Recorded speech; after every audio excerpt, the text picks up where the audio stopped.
여러분 혹시 다른 사람이 이렇게 질문하면 뭐라고 대답하시겠습니까? 왜 교회 다녀요? 여러 가지로 대답할 수 있겠죠. 천국 가려고요. 지옥 가면 큰일 나잖아요. 축복받으려고요. 잘 되면 좋잖아요. 뭐 이런 등등의 대답이 가능할 줄 압니다. 그런데 가장 보편적이고 좋은 대답은 무엇일까요? 바로 이겁니다. 마음이 평안하잖아요. 너무 좋아요. 그렇습니다. 신앙생활하면 장차 천국에 들어가는 것도 좋고 이 세상 살면서 축복을 받는 것도 좋지만 이 세상에서나 저 천국에 가서나 공통적인 것이 있습니다. 그게 뭘까요? 바로 평안과 안식입니다. 저도 개인적으로 신앙생활을 처음 할 때 제일 좋은 게 바로 마음의 평안이었습니다. 그전에는 무슨 걱정과 근심이 많았는지 마음이 편치 않을 때가 많았습니다. 잠자리에 들어서도 쉽게 잠들지 못할 때가 있었습니다. 몸을 뒤척거렸습니다. 그런데 예수님을 믿고 나서부터는 마음의 평안이 깃들었고 잠자리에 들면 쉽게 잠들 수 있게 됐던 것입니다. 이런 사실을 너무나도 잘 알았던 무디는 이렇게 말했습니다. 영혼의 안식, 이것은 고달픈 인생 모두가 바라고 추구하는 목표이다. 그렇지요. 마음의 평안과 안식, 그것이야말로 행복의 본질인 줄로 믿습니다. 오늘 본문 성경을 보면서 예수님께서 이렇게 좋은 평안과 안식을 주시겠다는 약속의 말씀을 발견할 수 있습니다. 아무쪼록 이 말씀을 통해서 참 안식과 평안을 받아 누리는 참 행복자가 다 되시기를 주님의 이름으로 축원합니다. 예수님은 먼저 안식과 평안을 상실한 인간의 모습을 지적하고 있습니다. 본문 28절, 우리에게 너무나 익숙한 말씀이지요. 예수님의 말씀들이 다 귀하고 귀하지만 그 중에서 자주 인용되는 아주 귀한 말씀입니다. 여기 보면 인간을 가리켜 뭐라 그래요? 수고하고 무거운 짐진 자들아. 평안과 안식을 상실한 존재라는 것입니다. 불쌍한 모습을 보고 예수님께서 측은한 마음으로 이렇게 불렀던 것입니다. 모든 인생이 그렇습니다. 저는 개인적으로 이 구절을 읽을 때마다 어린 시절 봤던 그 장면이 마치 마음속에 사진으로 찍혀 있는 것처럼 떠오르는 게 있습니다. 요즘에는 거의 볼 수 없는 모습입니다만 옛날 연탄을 떼던 시절이 있었잖아요. 그 시절 연탄 배달부의 모습이 떠오릅니다. 어린 시절 리어카에 연탄을 가득 싣고, 연탄이 얼마나 무거워요. 땀을 뻘뻘 흘면서 언덕배기를 올라가는 아저씨의 모습을 보았습니다. 어린 마음에도 얼마나 짜내는지 몰랐어요. 인생이란 게 바로 이런 모습이 아닐까, 그런 생각을 해봅니다. 모든 인간이 모양은 다르지만 다 힘들게 살아가죠. 이런저런 수고를 합니다. 무거운 인생의 짐들도 있습니다. 그 모습을 보고 예수님은 측은한 마음으로 수고하고 무거운 짐진 자들아, 그렇게 부르셨던 것입니다. 그런데 본래부터 인간이 그렇게 고달프게 살도록 창조됐을까? 그건 전혀 아니죠. 태초에 하나님 우주 만물을 창조하시고 마지막 하나님의 형상대로 인간을 창조하셨을 때의 모습은 그와 정반대 평안과 안식이 가득한 모습이었습니다. 하나님께서 함께 해주시는 가운데 그랬습니다. 이게 인류의 시조 아담의 범죄 후에 깨지고 말았던 거죠. 창세기 3장 16절 이하를 보면 인간 타락 이후에 참상을 이렇게 묘사하고 있습니다. 또 여자에게 이르시되 내가 내게 임신하는 고통을 크게 더하리니 내가 수고하고 자식을 낳을 것이며 아담에게 이르시되 땅은 너로 말미암아 저주를 받고 너는 내 평생의 수고의 그 소산을 먹으리라. 너는 흙이니 흙으로 돌아갈 것이니라 하시니라. 죄로 말미암아 하나님을 떠나게 된 인간에게 기쁨이어야 할 해산이 고통이 되었고 기쁨이어야 할 노동이 수고가 되었고 결국은 죽을 수밖에 없게 됐다라는 것입니다. 그래서 모세는 우리 인생을 가리켜 뭐라고 노래했죠? 시편 90편 10절, 우리 연수가 70이요 강건하면 80이라도 그 연수에 자라는 수고와 슬픔뿐이요 신속히 가니 우리가 날아가나이다. 7, 80 그 이상을 산다고 할지라도 수고와 슬픔뿐이라는 것입니다. 그리고 휙 하고 신속하게 지나가 버리는 인생, 그야말로 안식과 평안이 상실된 고단한 삶이 아닐 수 없다는 사실입니다. 사람들은 당연히 여기서 탈출해 보려고 무진 애를 쓰지요. 가장 손쉬운 방법으로 육신의 휴식을 취하려고 합니다. 꼭 필요하죠. 인간의 육신은 하루 쉬고 6일 일하도록 설계되어 있기 때문입니다. 그런데 육신의 휴식만으로 참된 안식을 얻을 수 있을까? 그렇지 않다는 사실입니다. 왜 그럴까요? 인간은 육신만 가지고 있는 게 아니죠. 그 안에 영혼이 있습니다. 영혼이야말로 생명의 근원인 것입니다.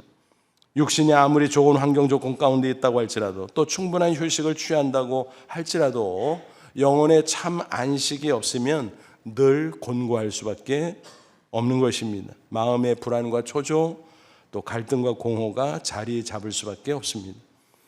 많은 사람이 안타깝게 이런 이치를 모르고 자꾸 육신의 만족만을 추구합니다. 끝없이 좋은 환경만 만들려고 애쓰고 세상의 향락거리들만 추구한다는 사실입니다. 그 자체를 나쁘다고 말씀드리려는 것은 아닙니다. 우리가 육신을 갖고 있기에 그런 것도 중요하죠. 하지만 아무리 그럴지라도 안식과 평안을 얻을 수 있을까? 그건 아니라는 것입니다. 사람들이 헷갈리는 지점이 바로 이겁니다. 육신의 편리함, 영혼의 안식, 구분하지 못하는 것입니다. 그러니까 분명히 만족해야 할 것 같은데 불만족합니다. 분명히 평안해야 할 것 같은데 불안합니다. 분명히 기뻐해야 할 것 같은데 공허한 것입니다. 이처럼 참된 안식을 모르는 채 방황하는 인생들에게 예수님의 말씀을 통해 초대하십니다. 나에게 오라. 나에게 오라. 수고하고 무거운 짐진 자들아. 참된 안식의 비결을 설파해 주셨습니다. 28절 보시죠. 수고하고 무거운 짐진 자들아 다 내게로 오라. 내가 너희를 쉬게 하리라. 무조건 예수님께 나오라는 것입니다. 그러면 참된 안식을 주시겠다는 약속의 말씀입니다. 앞서 말씀드렸어요. 하나님이 주시는 안식이 왜 인간에게 상실됐을까? 그것은 인간의 죄 때문이죠. 다시 말하면 죄로 말미암아 하나님에게서 떠났기 때문입니다. 그러니까 다시 돌아와라 말씀하시는 것입니다.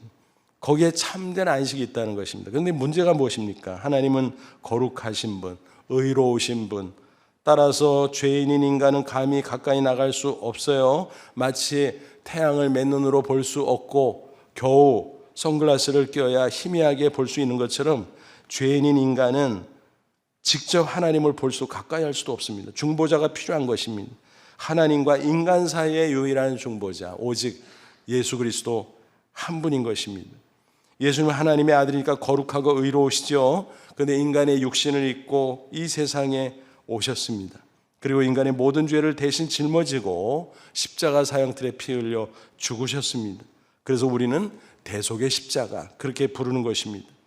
그러므로 예수님은 능히 중보자의 역할을 감당할 수 있다는 사실입니다.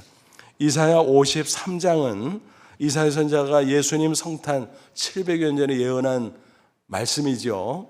그 가운데 4절 보면 이런 구절이 나와요. 그는 실로 우리의 질고를 지고 우리의 슬픔을 당하였거늘. 예수님이 이 땅에 오셔서 인간의 모든 죄의 허물 그리고 그로 인한 질고와 고통을 짊어지셨다는 것입니다. 그리고 십자가를 지셨다는 것입니다. 그 예언의 말씀이 그대로 성취됐습니다. 예수님은 이 예언대로 고난받고 십자가에 못 박혔고 죽으셨고 다시 부활하셨고 그로써 하나님의 아들 구주이심을 만천하에 증명하셨습니다. 그러므로 이제 누구든지 예수 그리스도를 구주로 믿으면 죄와 사망에서 구원받습니다. 죄 사함을 받기에 하나님과 인간 사이에 가로막힌 죄의 장벽이 무너지지요. 하나님께 나아갈 수 없었던 인간이 이제는 당당하게 하나님 앞에 나가 만날 수 있다는 사실입니다.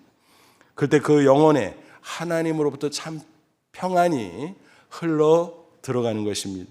그 평안에 대해서 예수님이 이렇게 설명해 주셨어요. 요한복음 14장 27절이지요. 평안을 너에게 끼치노니 곧 나의 평안을 너에게 주노라. 내가 너에게 주는 것은 세상이 주는 것과 같이 아니하니라. 너희는 마음에 근심하지도 말고 두려워하지도 말라. 어떤 평안을 주신다고요? 예수님의 평안. 예수님의 평안이 얼마나 대단할까요? 천국에서 흘러내려오는 예수님의 평안, 영혼 깊은 곳에 흐르고 넘치는 그 평안을 주시겠다는 것입니다. 그것은 세상 것과 다르다. 세상에서는요, 진정한 의미에서는 편안만 있을 수밖에 없어요. 외적인 환경 조건에 의해서 잠시 누리는 편안, 다시 말하면 편리함과 즐거움, 그것은 금세 사라져버리는 것입니다. 그렇습니다. 오직 십자가 앞에 나가 죄를 회개하고 예수님을 영접하는 자만이 하나님 앞에서 참 안식과 평안을 맛볼 수 있다는 사실입니다. 여러분도 잘 아시는 프랑스의 영웅 나폴레옹의 이야기입니다. 그는 한때 세계를 제패했어요. 그러던 중 워털로 전투에서 참패를 한 후 세인트 헤레나 섬으로 유배가 됩니다. 한마디로 인생 무상이지요. 기자들이 그를 만나려고 노력했지만 계속 거부를 당했습니다. 그런데 한 기자가 어렵사리 그를 만났습니다. 그리고 이렇게 물었습니다. 지나온 생애 가운데 행복했던 순간이 있었습니까? 그때는 언제였습니까? 그는 백발이 성성한 모습으로 눈물을 흘리며 이렇게 고백을 했다고 합니다. 스위스 알프 산맥을 넘을 때였습니다. 잠시 전투가 그친 어느 주일날 아침이었습니다. 산 아래 작은 교회당에서 종소리가 울려 퍼졌습니다. 그 소리에 이끌려 교회당 안으로 들어갔는데 그때 나도 모르게 눈물이 주르르 흐르면서 최고의 행복을 맛보았습니다. 무슨 얘기예요? 천하를 호령했던 절대 권력을 가지고 있을 때도 경험하지 못했던 참 안식과 평안이 예수 그리스도 안에서 그에게 순간이나마 주어졌다라는 사실입니다. 그렇습니다. 세상의 다른 것으로는 참 평안과 안식을 얻을 수 없어요. 오직 예수 그리스도 안에만 그 평안과 안식이 있는 줄로 믿습니다. 그러므로 예수님의 초대 말씀대로 주님께 나오십시오. 하나님의 품 안에 안기시기를 바랍니다. 이미 여러분 그렇게 하셨습니까? 그러면 세상에서 맛볼 수 없는 그 안식과 평안을 풍성히 누리며 진정한 행복자로 살아가시기를 간절히 축원합니다. 그런데 예수님은 좀 더 적극적인 신앙생활을 우리를 초대하고 계십니다. 왜냐하면 이미 받은 안식과 평안이 있을지라도 도전이 있습니다. 악한 원수 마귀는 그것을 회방합니다. 흔들어 놓습니다. 세상에 수많은 악한 세력과 또 복잡한 일들이 우리의 마음을 흐트러 놓기 쉽습니다. 그러므로 그것을 지키고 더 풍성케 해야 될 것이고 한 걸음 더 나아가 주님께서 예비하신 축복과 상급을 얻기 위해서 우리는 더 적극적인 신앙생활을 해야 된다라고 하는 사실입니다. 여러분, 우리에게 주신 안식과 평안을 지켜야 된다 그랬잖아요. 수비죠, 일종의. 근데 이런 말이 있죠. 최선의 수비는 뭐라고요? 공격이다. 그렇습니다. 그래서 좋은 의미에서 우리는 공격적인, 적극적인 신앙생활을 해야 된다. 예수님께서는 그것을 우리에게 권고하고 있습니다. 그것은 성숙한 신앙에 도전하라는 것입니다. 언제까지 어린아이 신앙에서 머물러 있을 것인가? 그 신앙에서 벗어나 이제는 성숙한 신앙, 장성한 분량까지 이르러야 된다고 우리에게 권고하고 있는 것입니다. 어린아기 시절에는 어떻습니까? 가장 초보적인 것만 해도 충분해요. 칭찬까지 받습니다. 그리고 만족하죠. 아기를 길러보신 분, 옆에서 지켜보신 분 다 아시죠? 아기는 3가지만 잘하면 충분해요. 칭찬도 받아요. 그 3가지가 뭐죠? 잘 먹고, 잘 싸고, 잘 자고. 그렇죠? 젖만 잘 먹으면 최고라 그래요. 야, 우리 아기 젖 잘 먹네. 응가만 잘해도 어때요? 칭찬받아요. 심지어는 어떤 분은 보여주기까지. 우리 아기 이거 보라고. 보물덩어리처럼. 잠만 잘 자도 칭찬을 받습니다. 하지만 나이가 들고 점점 자라면 그 3가지로 충분할 거 아니에요? 그거는 아무것도 아니에요. 그 정도로 칭찬받지 못합니다. 어떻게 해야 돼요? 걸어야 돼요. 뛰어야 돼요. 일해야 돼요. 이게 성숙한 사람의 모습 아니겠습니까? 우리 그리스도인도 마찬가지. 성숙한 신앙생활로 나아가야 된다는 것입니다. 어린아이의 모습에서 벗어나서. 그래서 그것을 가리켜 뭐라 그래요? 제자의 길을 걸어야 된다고 말합니다. 그래서 예수님을 따르는 제자에게 그거를 제자도, discipleship이라고 말합니다. 이를 가리켜서 예수님은 이렇게 설명했어요. 누가복음 9장 23절. 또 무리가 이르되 아무든지 나를 따라오려거든. 예수님을 따르는 무리가 있었어요. 근데 너희들이 진짜 나를 믿고 따라오려면 이렇게 해야 된다. 제자는 소수라는 것을 암시하지요. 그런데 그 소수에 우리가 포함되기를 주님은 원하시는 것입니다. 아무든지 나를 따라오려거든 자기를 부인하고 날마다 제 십자가를 지고 나를 따를 것이니라. 먼저 자기 부인을 해야 된다 그랬습니다. 이게 뭘까요? 자기 부정. 그러니까 나에 대해서 부정하는 거예요. 나는 의인이 아니라 죄인이다. 나는 유능한 사람이 아니라 무능한 자다. 나는 충분한 사람이 아니라 부족한 사람이다. 그걸 인정하라는 것입니다. 그래야 겸손하게 주님을 따라갈 수 있기 때문입니다. 자기를 부인하고 날마다 제 십자가, 자기 십자가를 지고 예수님을 따르라고 했습니다. 여기서 제 십자가는 두 가지 의미가 있을 거예요. 순종 그리고 헌신입니다. 주님 말씀하시면 겸손하게 그 말씀대로 순종하면서 따라오라는 것입니다. 또 주님께서 맡겨주는 사명이 있으면 그것을 위해서 헌신하며 따라오라는 것입니다. 그게 바로 제자도예요. 자기를 부인하고 제 십자가를 지고 말씀에 순종하고 사명에 헌신하면서 주님을 한 걸음 한 걸음 따라가는 삶, 제자도인 것입니다. 이런 내용을 본문에서는 뭐라고 표현했나요? 29절 30절 보세요. 나는 마음이 온유하고 겸손하니 나의 멍에를 메고 내게 배우라. 예수님의 멍에를 메고 예수님을 따라가라는 거예요. 배우라는 것은. 그리하면 너희 마음이 쉼을 얻을 것이다. 예수님의 멍에를 메고 가면 안식이 있다는 거예요. 평안이 있다는 거예요. 왜냐하면 내 멍에는 쉽고 예수님의 멍에는 쉽대요. 멍에가 뭘까요? 잘 아시잖아요. 소의 목에 얹어서 수레나 전기를 연결해서 일을 시키는 기구 아닙니까? 묵직하죠. 그러니까 멍에 그러면 아이고 그거 걸어놓으면 묶이는 건데 속박인데 라고 생각하겠죠. 그렇습니다. 세상의 온갖 고통은 속박의 멍에 맞습니다. 심지어는 그런 인생의 고통에서 벗어나겠다고 종교들을 추구하는데 가만히 들여다보면 그 종교 안에 계율이 있어서 그것이 또 다른 속박을 하게 됩니다. 그러니까 벗어나지 못하는 거예요. 예수님 당시에도 그런 모습이 있었어요.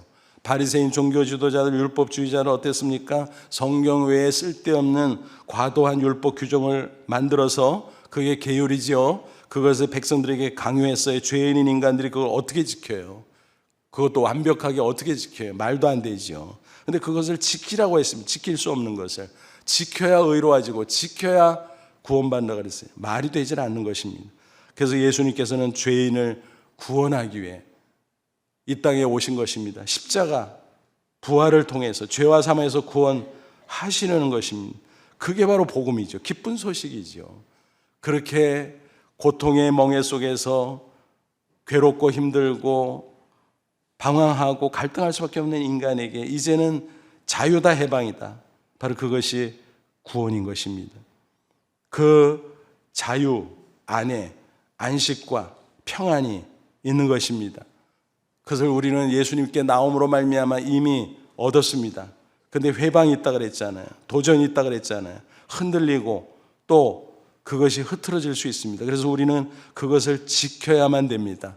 그리고 더 풍성한 안식과 평안을 누리기 위해 나아가야 됩니다. 어떻게 해요? 예수님의 멍에를 메라 그랬습니다. 멍에는 속박 아니라 그랬어요. 그것은 쉬운 멍에는, 세상의 멍에는 어려운 속박의 멍에지만 예수님의 멍에는 쉬운 멍에다 그랬습니다. 예수님 당시 팔레스틴의 멍에는 아주 특이했다고 하죠. 두 마리, 구체적으로 말하면 어미소와 새끼 송아지가 함께 머리를 넣을 수 있는 쌍멍에였습니다. 그래서 같이 목을 끼우고 가면 어때요? 어미가 이끌잖아요. 그러면 새끼는 보조를 맞추며 따라가면 되는 것입니다. 그게 쉬운 거예요. 그래서 여기서 쉽다는 말은 헬라어로 크레스토스라는 단어인데 어떤 뜻인가 하면은 잘 맞다, 편하다, 어울린다 그런 뜻이에요. 그러니까 옷을 입을 때 어때요? 편하잖아요. 아, 편하다, 딱 맞다. 바로 그겁니다. 착용감이 좋다는 거예요. 그 멍에는. 이 멍에는 구체적으로 뭐예요? 말씀의 멍에입니다.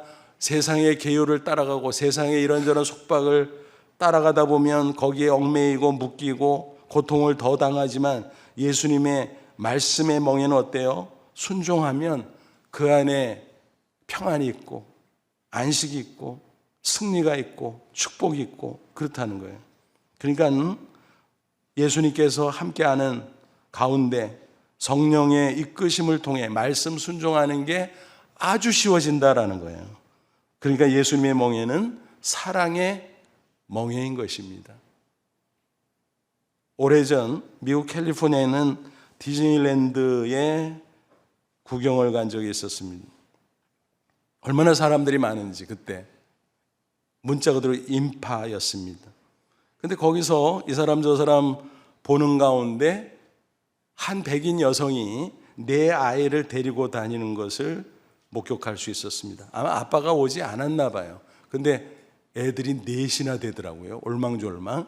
근데 어떻게 데리고 다니나 이렇게 보니까 줄을 가지고 애들을 4명을 다 묶었어요.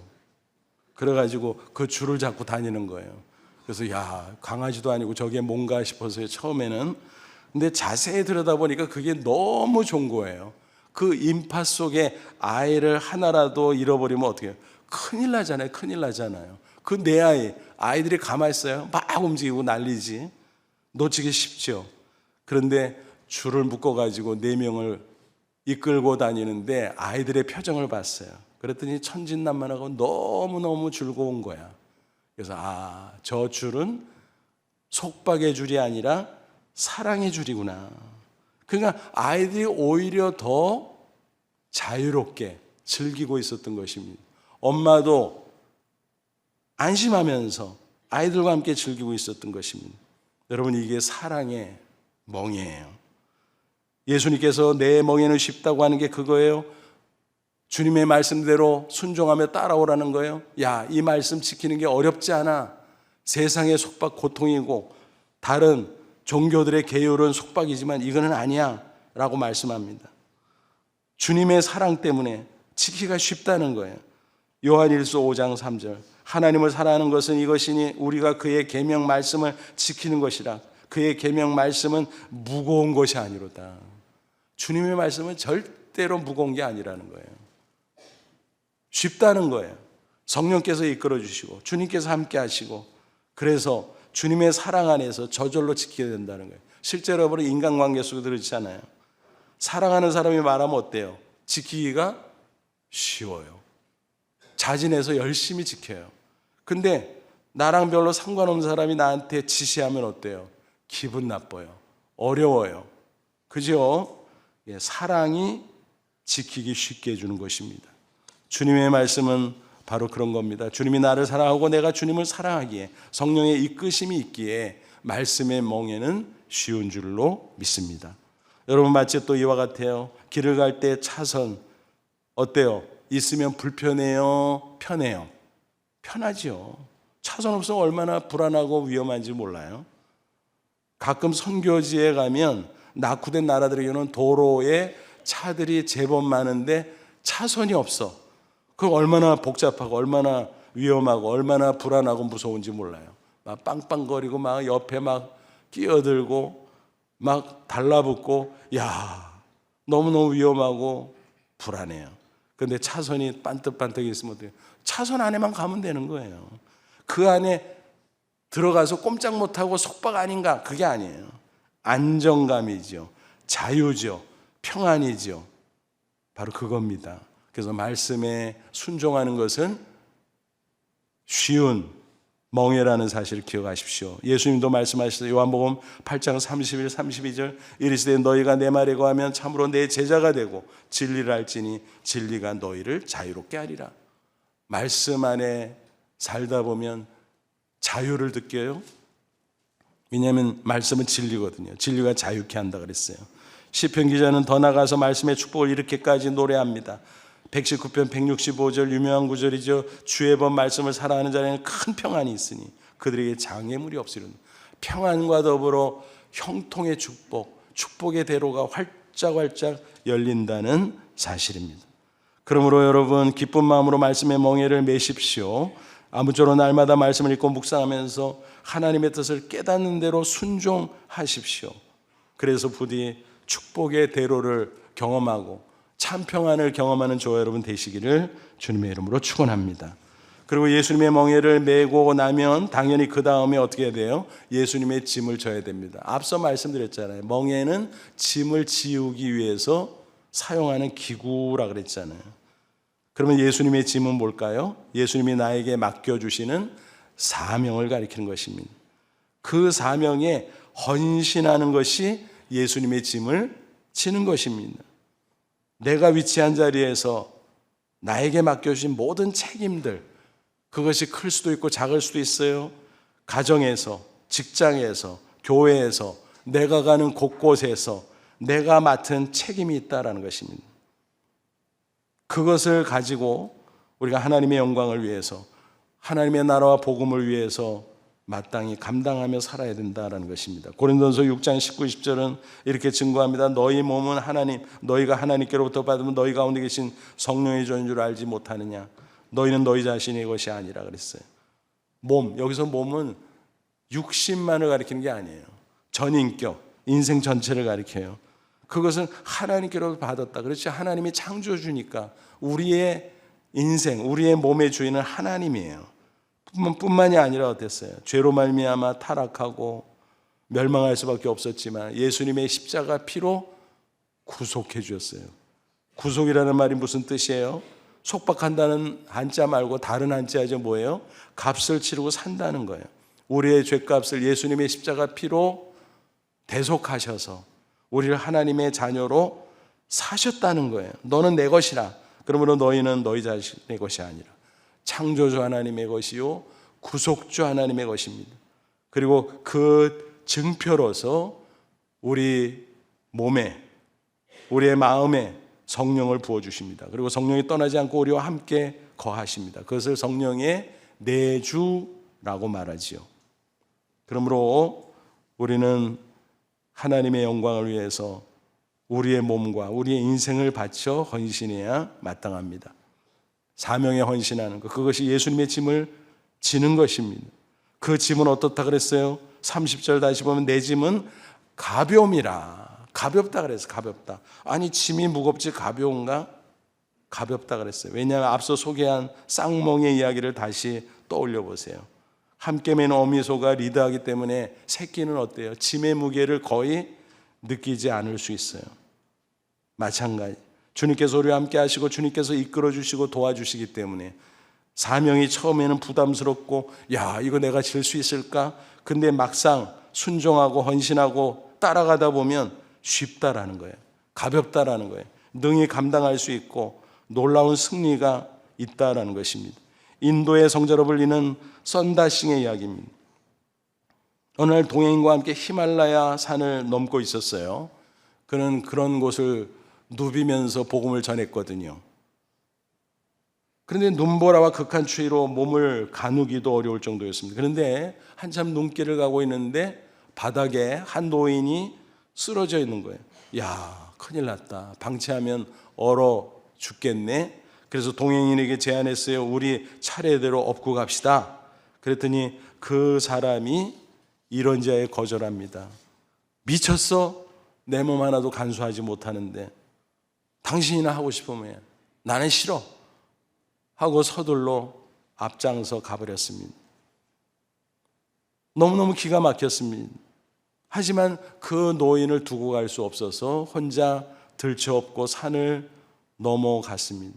가다 쉬고 가다 쉬고 그래도 너무너무 힘든 거예요. 땀이 비오듯 합니다. 근데 한참 가다가 깜짝 놀랐습니다. 왜냐하면 먼저 갔던 그 사람이 눈길에 얼어 죽은 시신이 되어 있었던 것입니다. 이럴 수가. 그럼 무슨 일이 일어난 걸까요? 혼자 가다가 넘어지겠죠. 쏟아지는 눈에 파묻혀서 거기서 헤어나지 못하고 얼어 죽고 말았다는 이야기입니다. 오히려 썬다싱과 그 노인은 서로의 체온으로 뜨거워진 열기가 생겼고 그것을 에너지 삼아서 쉬엄쉬엄 가고 또 가고 거뜬히 산을 넘을 수 있었다는 이야기입니다. 그렇습니다. 여러분, 내가 사명의 짐을 지는 것 같은데 사명의 짐이 나를 지어줘요. 내가 십자가를 지는 것 같지만 십자가가 나를 짊어져 준다는 사실을 기억하십시오. 사도 바울이 바로 이런 원리에 따라서 열심을 다해 사명에 헌신하고 또 헌신했습니다. 고린도전서 15장 10절에서 그런 고백합니다. 그러나 내가 나 된 것은 하나님의 은혜로 된 것이니 내게 주신 그의 은혜가 헛되지 아니하여 내가 모든 사도보다 더 많이 수고하였으나 내가 한 것이 아니오 오직 나와 함께 하신 하나님의 은혜로라 그랬어요. 그는 자신이 죄인 중에 괴수였는데 주님께서 만나주시고 십자가 대속의 피로 구속하사 하나님의 거룩한 자녀 삼아주시고 뿐만이 아니라 사도의 직분까지 준 걸 생각하니까 너무너무 감사하고 감동을 받았습니다. 그러니까 하나님의 그 은혜와 사랑을 생각하면 가만히 있을 수가 없어. 그래서 주신 사명 감당하기 위해 헌신하고 또 헌신하고, 그는 뭐라고까지 얘기해요? 모든 사도보다 내가 더 많이 수고했다. 여러분, 이거 건방진 말이 아니요. 나는 죄인 중에 괴수거든. 받은 은혜가 많거든. 받은 사랑이 많거든. 그러므로 누구보다도 더 열심히 해야 돼. 누구보다도 나는 더 헌신해야 돼. 그런 고백인 것입니다. 근데 그렇게 열심히 수고하고 헌신하고 나서 또 보니까 야, 이렇게 내가 할 수 있었던 것 역시 하나님의 은혜네. 모든 것이 하나님의 은혜네. 그래서 그는 열심히 헌신했고 인생의 마지막까지 아름답게 멋지게 사명의 길을 완주할 수 있었다라고 하는 것입니다. 그는 그 길을 걸어가면서 항상 기뻐했습니다. 항상 보람을 느꼈습니다. 그리고 장차 천국에서 받을 상급을 바라보며 감사했습니다. 그는 디모데후서 보니까 옥중서신이잖아요. 감옥에 갇혀서 야, 이번에는 내가 추록하지 못하고 죽임을 당했구나 순교를 예감합니다.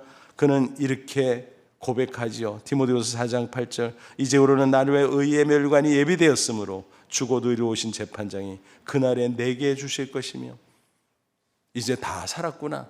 하지만 나는 천국 간다. 주님 앞에 서면 준비된 의의 멸관을 받을 것이다 라고 확신합니다. 그리고 선언합니다. 자신뿐만이 아니라 모든 그리스도인이 똑같다는 것입니다. 그 원리가 그렇습니다. 우리가 이 세상 떠날 때 주님의 심판대 앞에 각각 서게 될 것입니다. 우리 심판 안 받는다 그랬는데 맞아요.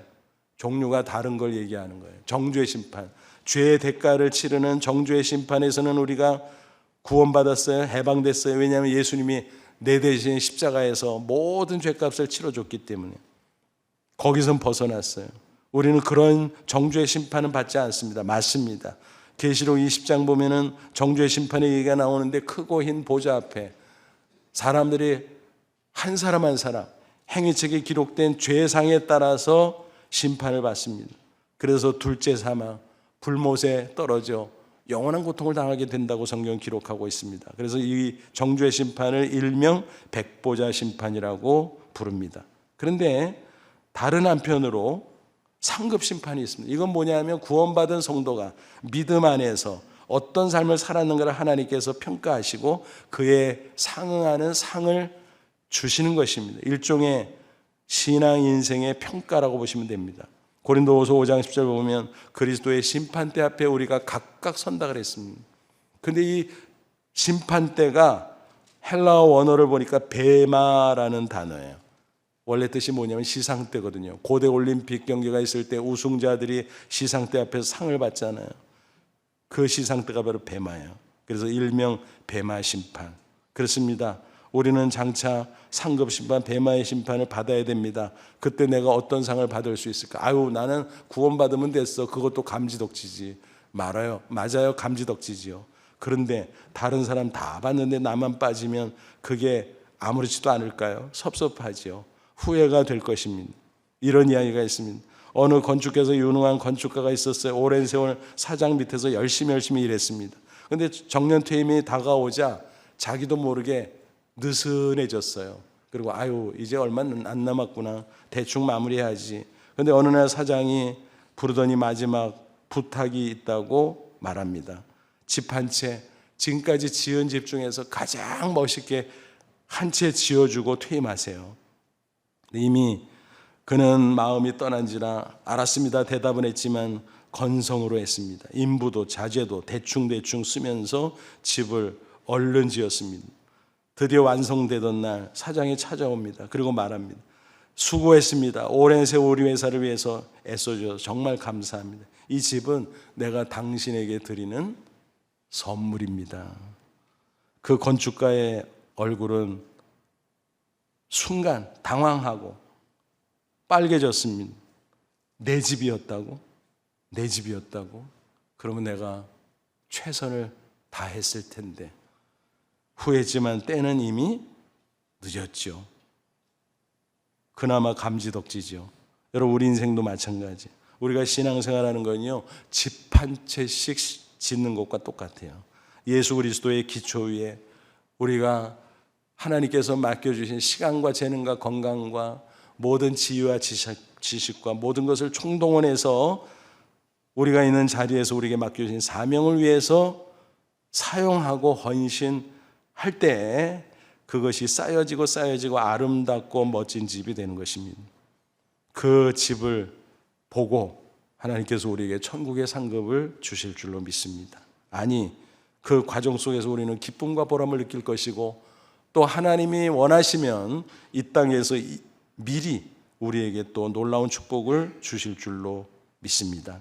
이런 사실을 꼭 기억하시고 예수님의 짐이 내 짐이다 그렇게 여기고 잘 짊어지고 헌신함으로 기쁨과 축복과 천국의 상을 받으시기를 주님의 이름으로 축원합니다. 지금은 교회의 절기로 사순절이죠. 부활절 전 주일을 빼놓고 평일을 40일 계산한 그 기간 동안에 지키는 절기입니다. 이미 사순절 안에 우리는 들어와 있죠. 금년 부활절이 3월 31일이에요. 그러니까 30일까지 사순절이 계속됩니다. 이 기간은 예수님의 십자가 고난을 묵상하고 우리의 신앙을 다시 한번 다지는 경건의 연습을 위한 아름다운 시간입니다. 아무쪼록 오늘 말씀을 묵상하면서 주님의 초대에 응하시 바랍니다. 수고하고 무거운 짐을 다 내게로 오라. 예수님 앞에 나아가시길 바랍니다. 하나님 품 안에 안기시기 바랍니다. 참 안식과 평안을 누리시기를 바랍니다.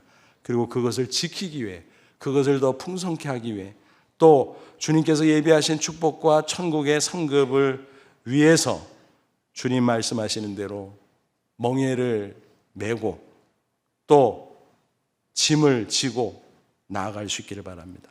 말씀에 순종하고 사명에 헌신함으로 주님의 멍에 주님의 짐을 메고 지고 나아감으로 성숙한 신앙으로 성장하는 가운데 승리의 인생, 복된 인생, 영광스러운 인생을 살아가는 저와 여러분 다 되시기를 주님의 이름으로 축원합니다. 기도하겠습니다. 이 말씀 붙잡고 기도하자. 하나님, 그렇습니다.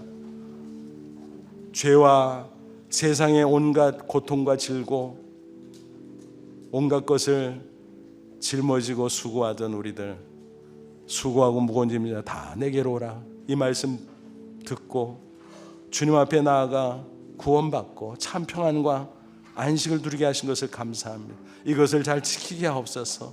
더 풍성케 하기 위해서 주님의 말씀에 순종하며 주신 사명 감당할 수 있도록 도와주옵소서. 쉬운 멍에이기에 가벼운 짐이기에 기쁨으로 감당하게 하옵소서. 우리 다 같이 간절한 마음으로 잠시 기도합니다. 하나님 아버지 은혜와 사랑을 진심으로 감사합니다. 이 시간 주의 말씀으로 우리를 가르쳐 주시고 격려해 주심을 감사합니다. 수고하고 무거운 짐진 자였던 우리를 구원해 주시고 참 평안과 안식을 주신 것을 감사합니다.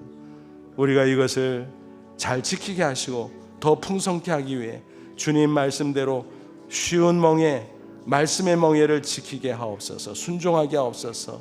주님의 말씀대로 가벼운 짐, 우리에게 맡겨주신 사명, 우리가 무겁다 하지 말고 잘 감당하게 하옵소서. 그래서 기쁨이 넘치고 보람이 넘치고 또 하나님의 예배하신 축복도 경험하고 장차 천국에 들어갔을 때 잘했다 칭찬받고 하늘의 멸류관을 받는 저희들 다 되게 해 주시옵소서. 예수님의 이름으로 기도하옵나이다. 아멘.